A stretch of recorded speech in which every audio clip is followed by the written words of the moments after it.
morning, Assalamu alaikum. I am Aman, lecturer, Department of Media Studies, Jinnah University for Women. Warmly welcome to this special podcast dedicated to one of the most significant days in history.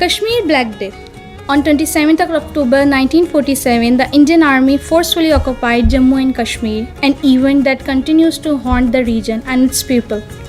Today, we stand in solidarity with the Kashmir, remembering their struggle and suffering.